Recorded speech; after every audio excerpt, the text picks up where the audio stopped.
Hey everyone, welcome back to the Restaurant Technology Guys podcast. In today's episode, we are joined by a very special guest. If you've ever dreamed of turning your love for coffee into a thriving business or wondering what it takes to build a brand essentially from scratch, you are in for a treat on today's show. I am joined by Jason, who's the founder of Mokas Coffee and Eatery, a brand that started with a $30,000 coffee shop in a mall in Kansas, ironically, really close to where my son is going to school. And now they're celebrating 20 years. Jason shares lots of stories of how he got into the business, really what he's seen growing another fantastic brand in Freddy's, from kind of its origins all the way through to where they're at today. So, for those of you that are looking to grow a franchise, looking to start your own restaurant from scratch, Jason shares a ton of really cool stories. He's a great guy. I'm grateful that he got to be on the show. If you don't know me, my name is Jeremy Julian. I'm the Chief Revenue Officer for CBS North Star. We wrote the North Star point of sale solution for multi-units.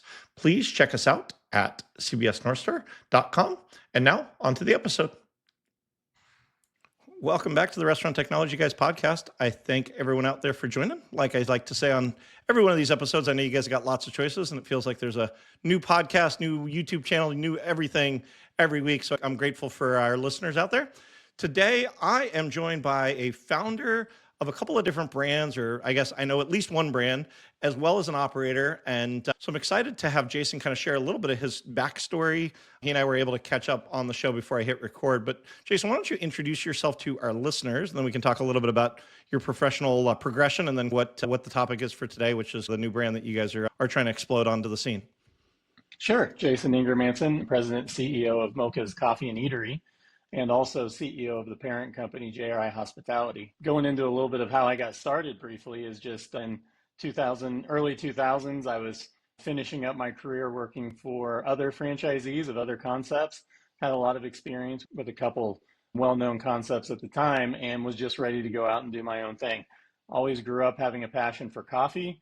It was when the coffee scene was really starting to push across the United States in the early 2000s. When I left the companies I was working for, the first thing I did was borrow some money from my grandparents, who I grew up on their farm with, to be able to buy a $30,000 coffee shop in the Salina, Kansas Central Mall. So that's where it all started. So a little over 100 restaurants later, between Mokas, Chompies, Freddy's Frozen Custard and Steak Burgers, and a couple other restaurant one-off concepts that we have, here I am today. And that coffee shop evolved into Mokas Coffee, and then it evolved into Mokas Coffee and Eatery as we added food to our menu probably in the late 2000s. But the biggest story with Mokas is this year is its 20-year anniversary. And we just started franchising, though, in the last 18 months. And what occurred there is, at the time, obviously, as I said, growing up on a small farm, I didn't have a lot of resources to just launch into business with an unlimited budget. So it was a very shoestring budget that I started on. One of my opportunities was to get into Freddy's Frozen Custard early as a franchisee. And so that occurred after we had launched Mokas, and it put Mokas, if you will, on the back burner. My wife operated it for the 20 years while I was growing Mokas or expanding Freddy's across 15 states in the United States. And in 2019, we decided, hey, we're ready to build our prototype Mokas and start preparing to franchise because we want to share this with other people. And obviously, we opened in March of 2020. We all know what kind of fun we were having at that point in time. But it was easy doing business in March of 2020, man. Yes, exactly. Launching a new prototype and adding a significant food menu was definitely it was a fun time. And like I said, I think we opened that store about 8 days before everything shut down, but we had a drive-through. And we all know, if you're in COVID time or the pandemic and you had a drive-through, you had an opportunity to really succeed. And what I call an open window of marketing, because everybody was getting cash in their hand and wanting to go eat because no one was going to work really. And so it was really a good time for us to launch if we look back at it from that perspective, outside of the challenges. And fast forward 36 months later, we've opened 3 additional of those prototype Mokas locations and have begun franchising. We've signed our first franchisee, and we've got 3 of our own corporate Mokas Coffee and Eateries in development right now. So we'll end with 7 by the end of next year, with the franchisee adding a store that'll be number 8. And we're really engaging with a lot of franchisees in our interest funnel, if you will, right now, just sitting down and making sure that we're a good fit for them, they're a good fit for us, but we're excited about the growth going forward.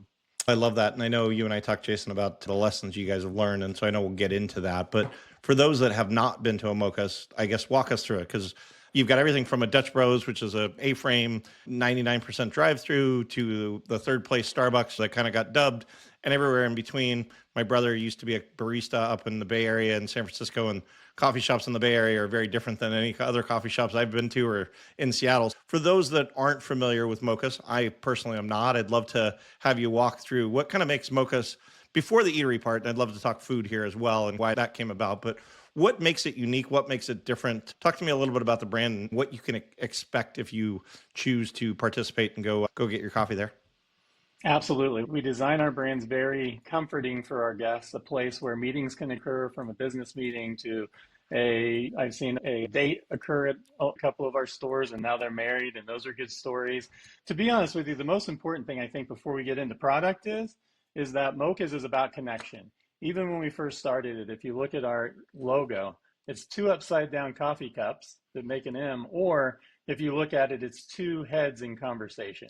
And I so for love that. Mokas, for us, it's always been about connection, and it's been about making sure that we always provide a comfortable environment for that to occur. So our model won't be a drive-through at any point in time in the future. Our model is always going to have that connectivity on the inside where we can engage with our guests. We can invite our communities in to raise money for the local ball team or anything of that nature that's going on. Now pair that up with our product and you got a really winning team, if you will. So our product is, we roast all of our coffee. We don't roast all of our coffee to control price, because that's just not how that trade works. Mm-hmm. We roast all of our coffee to control quality and to make sure that we are putting our best foot forward for our guests. And we like to tell the story about the coffee, where it comes from. Growing up on a farm, I have a lot of passion for growing things, understanding how they're grown, and also understanding what our farming community does to do those things for us to eat or have coffee or whatever it might be. So coffee product, top of the line. We always try and stay very ahead on the curve of the beverages, what's out there, right? Used to be a coffee shop. Now we call it more of a beverage business. Yeah, it's been incredible to watch. All hot drinks, and when it got cold, you were booming, and when it got hot, there wasn't really anything to have when we first got in the industry. And then there's the frozen drinks, blended drinks, ice drinks, energy drinks. You can just keep going on and on. In the early days, staying on top of the drinks and having a high quality of beverage was definitely our sweet spot, if you will. We have had a great offering. We get great feedback on our products. Our guests come back very often. They're very loyal. In our loyalty program, we have about 52% loyalty. Wow. Is what our market runs, probably in the mid to upper 20s, and we're in the 50s. Now, again, we are a small chain still, but with what we're seeing is looking really well. When we open stores, we see people that are walking in for the first time and being able to see how often they come back when they become an app user. We're becoming their favorite spot, and we're seeing that happen in the sales and in the traffic counts quite quickly, if you will. But probably 10 years into Mokas, I was tired of seeing food bags from other concepts in cars when they would come to get their coffee. And I said, okay, it's time to start putting a menu together. In the early days of coffee, it was just coffee and some pastries and some light baked goods. That was the industry, right? That's the whole industry. I learned last week, I know you and I were talking about, there's a former guest that I saw at a trade show. They were telling us on the show that back 25 years ago, it was a lot of drip coffee. There wasn't a lot of these blended drinks and a lot of these super specialty items. And he would tell me somewhere higher than 70% of drinks now have some form of crazy modification like that. And I think, to your exact point, it was just come in, grab a cup of coffee, maybe put a little sugar, put a little cream in, and you're on your way out the door. Not so much anymore. I've got teenagers, and I talked about my son, his girlfriend's all about the beverage choices, and she oftentimes will make her choice on where they want to go based on whether she can get the beverage. Sorry, I'll let you keep going, but I think creating a reason to come in with good food and good beverage is huge. Yeah, and hey, the coffee industry, the coffee world, and even after adding the food to Mokas, and the commitment when we added the food, we always have to be very intentional about everything we do, whether it's how we treat our guests and how we train our teams to treat our guests, how we treat our team so that they're in the right mentality to treat our guests appropriately. But then also, if we're going to serve food, the initiative was, we want to focus on our food quality just as much as we do our coffee quality. Hmm. And I have to say, if you look out the industry, that is a differentiator in itself. A lot of Yeah. places have some really good food and they also serve coffee. Some places have really good coffee and they also serve food. I saw that there's an opportunity to do both really great, and there's not too many folks out there doing it. So, outside of the connection, the community involvement, the type of leadership and development we give our team members, the way that we always give back in our community in any ways that we can, the way that we look for young entrepreneurs to potentially become a franchisee of something like I was able to do Hmm. without growing up with a lot of money, without having a lot of resources, is just really exciting. And all of those things is what Mocha's Coffee and Eatery is about.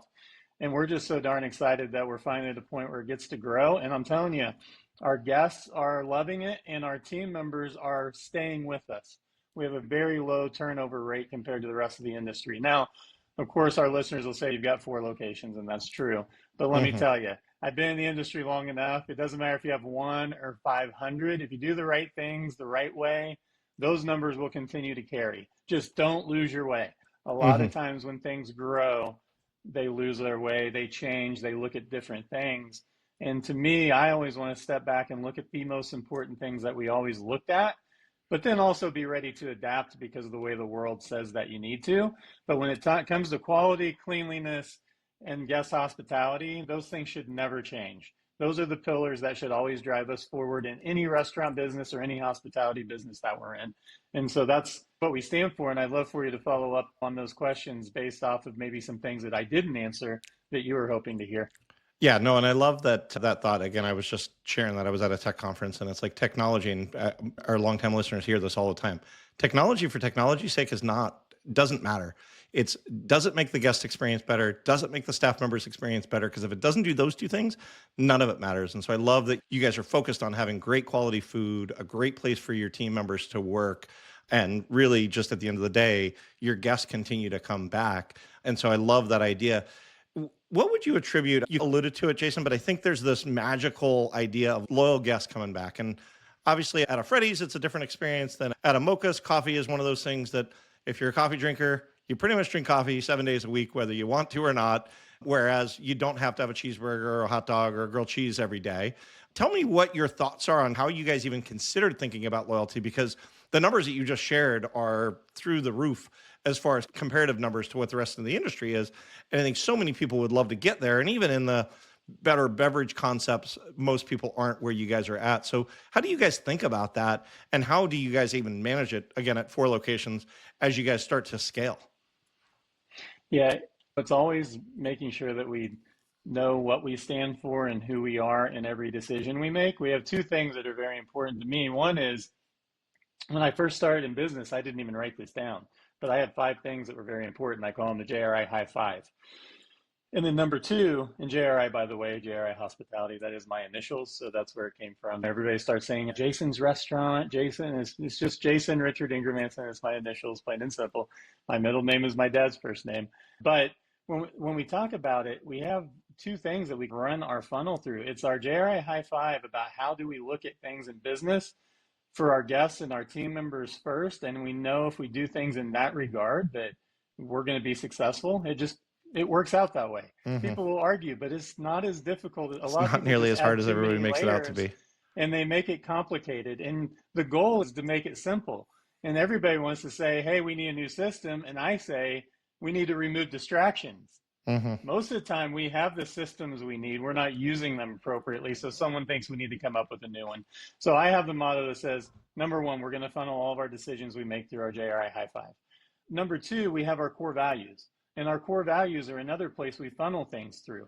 If we use those as a filter, if you will, with any idea or any thought that we have on where we're going in the future, if it's an idea that doesn't align with those 2 things and doesn't make it through the filter of those 2 things, then we're really thinking hard about why are we doing this? Hmm. And I would say that we always start there, and we always start there for the reasons, and you'll hear me say it a lot, and people might even think it's funny to hear it so much, but if you go and look at anything that we do, even in our small hometown of Salina, Kansas versus the rest of the world, we're pretty much considered small, right? 50,000 people. The amount of projects that we do in our community here is you would almost be head numbed if I took you through all of the different ones. And then you think about we're in 15 states operating, and our objective is to, if a guest walks into one of our restaurants in those 15 states, our mission is that they think the owner lives right down the street. Hmm. We want to stay connected. We want to give back. We want to be a part of every community that we're operating in. And so we take that to every relationship that we have, whether it's with a franchisee, whether it's with a team member. Team members, you get a great team member, right? Entrepreneurs, they get a little greedy when they get a great team member. A lot of times it's, I want to keep you at all costs because you're the best that we have. Hmm. And I'm the type of person that wants to build them up and create opportunity for them to go get to do what I got to do. I love So to that. be able to have 3,000 employees across the country nearly, being able to think, wow, we could be a franchisee of Mokas from an internal standpoint. We also offer that, and we also offer the opportunity for those things to occur. Probably a long answer as you'll always get from me because I'm a big reason why guy, but there's a lot of thought that goes into what we do when we do it, but not to the point where it has to slow us down and be behind the curve. Mm. It's just being intentional about making sure that we go to those things that we believe first and filter the idea. Where a lot of folks or a lot of companies that I've worked with or seen, they get 90% done with the project they're thinking of, and then they start thinking about why are we doing this and is it the right thing? And sometimes they don't even think at all, and they launch it and it's a dud, or they launch it and it's a deep discount, and now we've told our guests that our product is only worth Hmm. whatever we're charging when we discount, right? You got to be proud and you got to stand for who you are.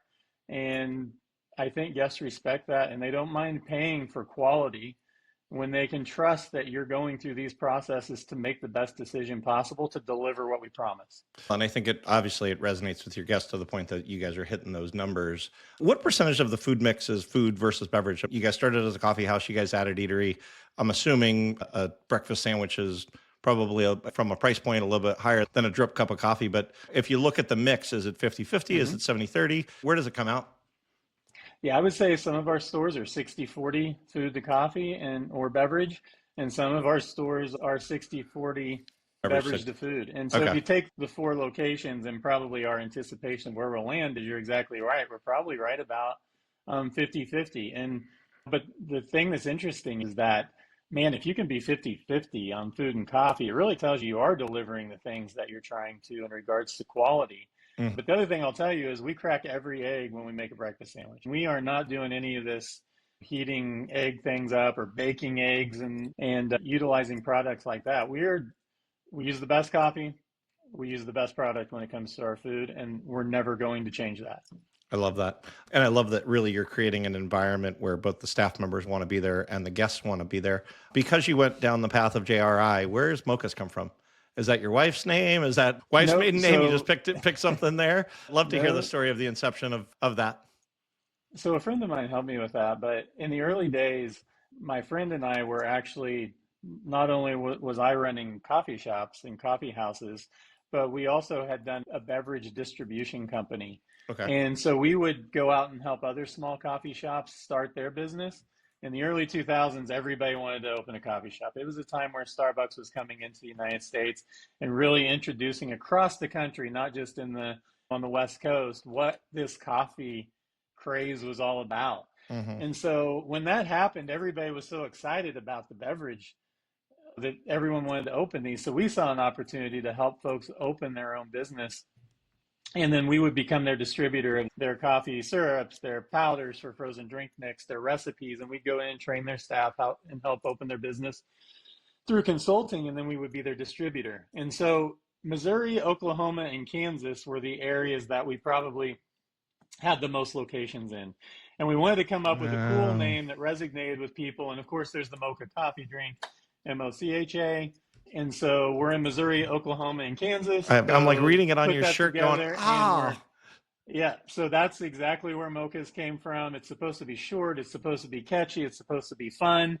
And just like our logo in connectivity with our guests or over a cup of coffee, it was also important at the time when we were helping others open their coffee shops that we were well connected with them. They could feel like they could ask us anything, and we were there to help cultivate them into success. And that's what's got my fire going for us becoming a franchisor. To be honest with you, we've had a lot of success in the industry, and we could just open Mokas on our own and Hmm. control everything and not have to worry about if you have a franchisee that doesn't want to follow your procedures or any of those types of things. But because of who we are and how we like to give ourselves into others and help them succeed, whether it's in our community or if it's in business, that's why I'm excited about actually franchising. Is I'm not worried about having to police a franchisee. Those things are naturally going to come. That's just part of what you calculate in when you decide hey, I'm going to be a franchisor. Hmm. I'm excited about finding the right franchisors, just like we're franchisees, just like we're always trying to find the right team members, people that are ready to be cultivated into really good leaders. They're ready to listen. They want to be engaged with. They want to be taught, and they're looking for an opportunity. And so that's the same thing we look for in our team members, and it's the same thing we want to look for in franchisees. So I'm excited about getting those folks in, getting them connected. If they do one store or if they sign a 5-store agreement, I'm good with either one, but it's not going to be 60 stores across 10 states, and it's going to be this franchise or franchisee relationship where they operate 1,000 restaurants. I don't think that's where we're going to start with Mokas. It's not to say that someday we don't get there for some of the large operators, but we're really focused on creating something exciting and having some fire behind it, some passion behind it, some commitment, and some laser focus from our initial franchisees. Yeah, no, and I love that your passion for people, your passion for watching people build. That's one of the things that I also am passionate about. I know that a lot of the people that know me outside of the podcast talk about that all the time because it's like, how do I help you achieve your goals in life? And so I love that because that comes through. Jason, let's talk about what does a franchise look like today? Because you guys are in the early stages and Mm-hmm. you're fortunate enough that you've been down the road before with another brand that obviously got, at the time of recording, just got purchased for lots of zeros at the end of that number. And so you got to watch some of the successes and likely some of the failures. So I'd love for you to talk to our listeners a little bit about what's going to make a Mokas different, because we've had a lot of people come on and I've watched over my 30 years in my career, brands succeed, brands fail, franchisees hate their franchisor. And then I've watched the opposite. I've watched them be incredibly successful. So I'd love for you to share a little bit about what's going to make bringing a Mokas on to my portfolio different. Why do you think that you're the brand that people should be looking at to expand what it is that they're trying to do? I think it's discipline in how we make decisions. It's our focus on how we want to give more of ourselves into their success than gain success from their hard work. Obviously, if you're going to be a franchisee of something, you better be ready to work hard, Yeah. right? You better have a team that's ready to work hard. The restaurant industry isn't for the faint of heart. There's a lot of restaurants that close each and every day. Those are the experiences and the knowledge that we bring to the table. And I would also say that we bring transparency to the table. We're not going to tell you everything great that you want to hear. We're not going to tell you everything bad and nothing great. We're not going to tell you everything great and nothing bad. We're going to be very transparent, very business-like, very partner-like, and our success is going to be based off of your success. And don't be surprised if you don't see me in a franchisee store working their peak period with them when they first open their store, because we do also have to understand that when you get into a franchise system early, the brand recognition isn't quite there yet. Hmm. And it was the same way when I got into Freddy's early. The brand recognition wasn't there yet. 9 of the states that we're in, we opened the very first Freddy's in that Oh, state. wow. Yeah, had it not And been for let our me mutual tell friend you, Steve, I would have never known what a Freddy's was when I went to the very yeah, first one out in Arizona a number of years ago, right? The store must have been open for less than 6 months when I first went there. And I was like, what is this? But my buddy had said, hey, dude, you got to keep an eye out for these guys. And to your point, if it hadn't have been for that, I probably would have never stopped there because there was 12 other restaurants right next to that Freddy's. So the fact that you're passionate about that and understand that, sorry, I'll let you keep going. But I just think it's no, you're good. so critical for people to understand that just because you're really successful in the 4 stores that you guys have doesn't mean that it translates even to Kansas City, which is only a couple hour drive away from where you guys are at. Yep. So we have to ask ourselves, what things can we do to overcome some of the natural obstacles that you're going to have? And those things are engagement, it's local store marketing programs that we've been able to build out over all the years. The things that we had to do to get our location successful across the country in the early days of Freddy's when we go into a new state. Listen, our 12th store we opened was in Northern Virginia in Fairfax. And between Kansas in Virginia, I don't think there's another state in between going that direction. And then after that, we went to Georgia, South Carolina, Wow. Louisiana, a lot of states for the first stores. And if you know anything about the East Coast, there's a company called Friendly's. And so There when we'd is. open a Freddy's, they say, "Oh yeah, we love your concept. We go to the one down the road." And I said, well, "This is the only one we have in this area." And they're like, "Oh, this isn't a Friendly's?" I Yeah, said, you're "Well, you're also going in to be Five very Guys territory happy." right there in Fairfax, Yeah. Virginia. That's where Yeah, I Five said, "You're Guy going to is be in that happy. same This is area. a Freddy's, and we're going to knock your socks off with this product." And so we have a lot of really good tools that have been devised, but also if you go to our franchising page, which is mokasfranchise.com, if you go to that page, you'll see the areas where we're offering franchises. And it's in a tight group from Kansas, working 3 states around, from Texas up north through Nebraska and into those areas. And so we're really focused on building a synergy, a nucleus. We don't want to jump. I learned not to jump from Kansas to Virginia, right? I love that. Now, that store is one of the top performing Freddy's in the whole system right now, but it took a long time and it took a lot of work. And so that's something people get fatigued when it comes to that. We want our franchisee to have quick success and hopefully be ready to go do their second one, or be very happy if they just did one store and they're off and running with it. We have a lot of systems, a lot of support, and because we have a lot of restaurants, we have all of our team at the JRI hospitality level, excuse me, up above Mokas, from HR to training to our chief culture officer that does leadership development classes and accountability driven leadership classes for our teams internally that we'll be able to actually share with our franchisees as well. It's going to be able to teach them how to deal with tough situations inside the restaurant. It's going to teach them how to market. It's going to teach them how to use local store marketing and get out and make connections in their community, not being a salesman, but being a really good community partner. You drive our business, we're going to drive your business, and together we're going to be a great community of businesses and for all of our people and our guests. So I would say that those are the things that we'll bring to the table, that because I know that they work after doing it myself as a franchisee, I know that they'll work to help our franchisees be successful. And I wish that we had that system back when we first got into the business. But at the same time, I may not have learned as much as I did, and I may not have been able to teach my team as much as I did because of what we experienced. So it's all about taking that experience and knowledge and not being protective of it. I run really good stores because I have all these things that I do, but I'm not telling you. Yeah. No, it's how do we collaborate? How do we connect? How do we share? Because really, when you buy a franchise, that's what you're buying. You're buying Hmm. my experience, our knowledge, our systems, and a place for you to come and learn and be nurtured into a successful entrepreneur, not only in just running a shift, but running a business, engaging in a community, all of those things. And I've watched a ton of brands that get outside of their core market, and then those start to be anchors to the entire rest of the brand because now they're focusing on trying to make this store in Fairfax, Virginia succeed.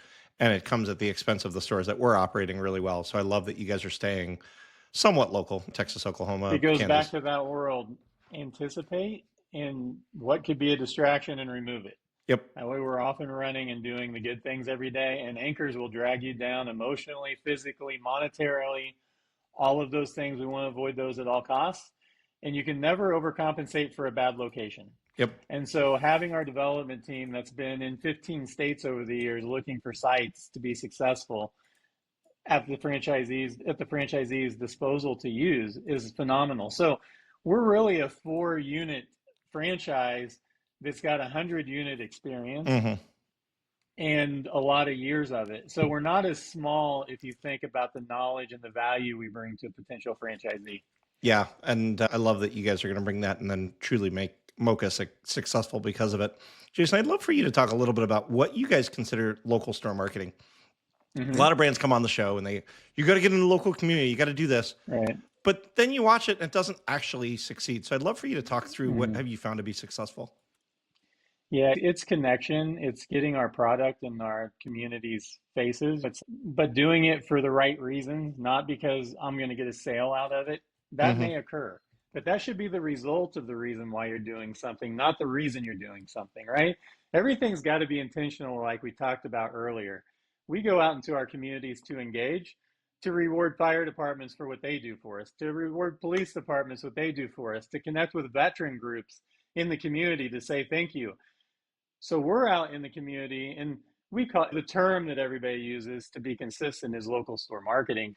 I always like to say the word community involvement, but really equals local store marketing. But it's about actually being genuine, going out in your community, doing the right things for the right reasons, and not necessarily expecting anything in return, Yep. but maybe cultivating others to do the same thing. And with those things, it naturally, you find success in that, because You when build you're supporting connections, your and it's all about community with what hospitality, like you've we talked about done, earlier, right? when you support, your communities will support you. Now, a lot of people think that means if you serve the worst food and the worst drinks in the world, they're going to do that. That's not true. Yes. You still have to hold yourself to the high level of, even if you're involved in your community and you can give them everything you want, but if you don't deliver on hospitality, food quality, drink quality, and cleanliness, it doesn't matter how much you're going out in your community, folks aren't coming. Hmm. So you have to really understand and really be passionate about what it is you're doing in the industry and do it right each and every day to the best of your ability, and you're going to win. If you give out a free meal to someone, right?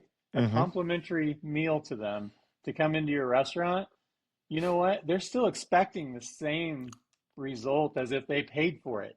So it doesn't do you any good if your product's not good to give someone a free meal to get them in there. They're not coming back. If you're Yep. not friendly to them, they're not coming back and paying. So it's not just about going out, local store marketing, giving out some free coupons or whatever. It's about everything we like to do and what we stand for at Mokas from our logo forward. And that's connection, doing things for the right reasons. And because of that, the right things will happen at the sales line, because they're going to embrace us as a huge partner in the community. And that's what we've seen.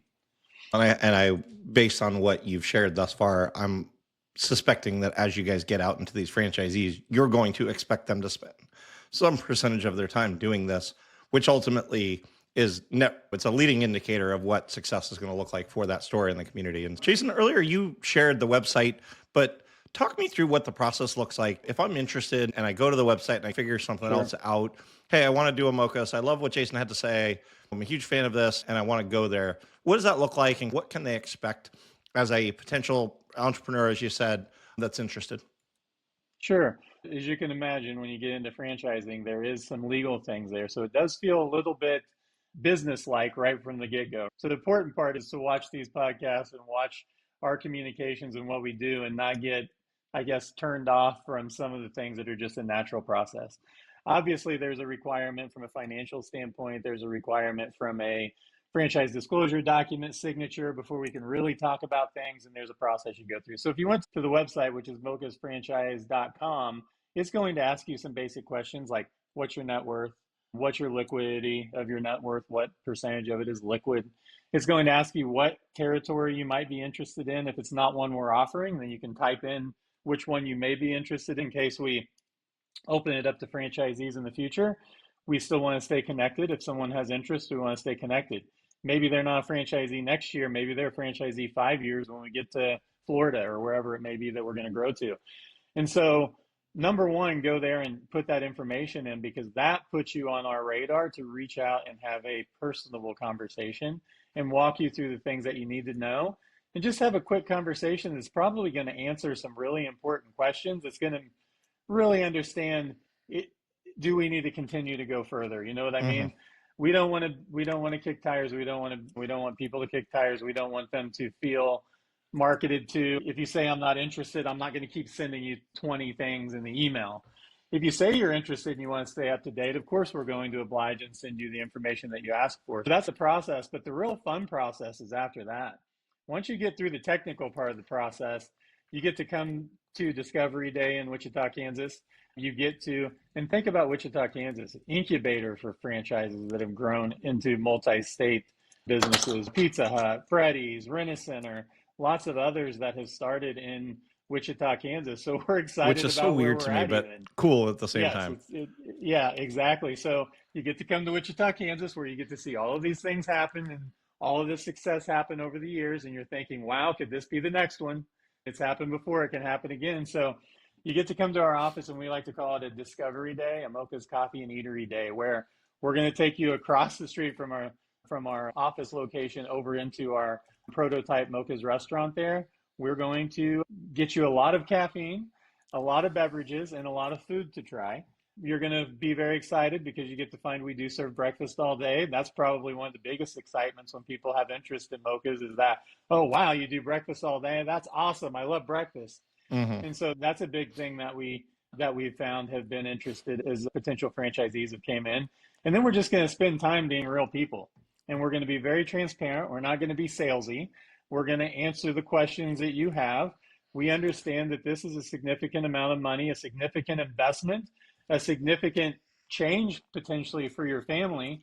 And we're not going to take those types of things for granted. We're going to have a conversation with another person, what we're doing right now, Hmm. exchange ideas. And at the end of the day, we're going to go have dinner together. We're going to wake up the next morning, be on our way. And if you have interest in learning more or going further, then great. If you want us to stay in touch with you, we'll absolutely do that. We'll probably invite you to our next 3 Mokas openings to come see what an opening looks like if you want to, etc. But it's going to be really personable and not very business transaction-y. And we're going to talk about wins and losses, and we're going to talk about experiences and learnings and failures, and we're just going to be us. And I think people really appreciate that in the franchise world. In a lot of cases, it's gotten very salesy. Smoke and mirrors half the But time. You're going to retire that's off of one store. It's right, probably not going to happen, right, man. You've right. heard it, I'm sure. Oh yeah, yeah. I get to go play golf all day. No, I'm going to tell you, you don't get to go play golf all Yeah, day. you have to. Your goal with this is to get to the point where you get to go play golf all day, but Yeah, that's but not you're going gonna to have to work happen your for a tail off while. to get there. But it's a place where you're going to want to work your tail off. It's a lot of fun. Hmm. There's no business that I've operated that I've had as much fun as going into a Mokas and operating with our teams. Man, when you serve great products to guests and you're a caffeine dealer, if you will, Yeah, you are putting smiles on people's faces. It's the easiest smile in the industry to put on somebody's faces is to hand them their outstanding crafted beverage and look at their face glow.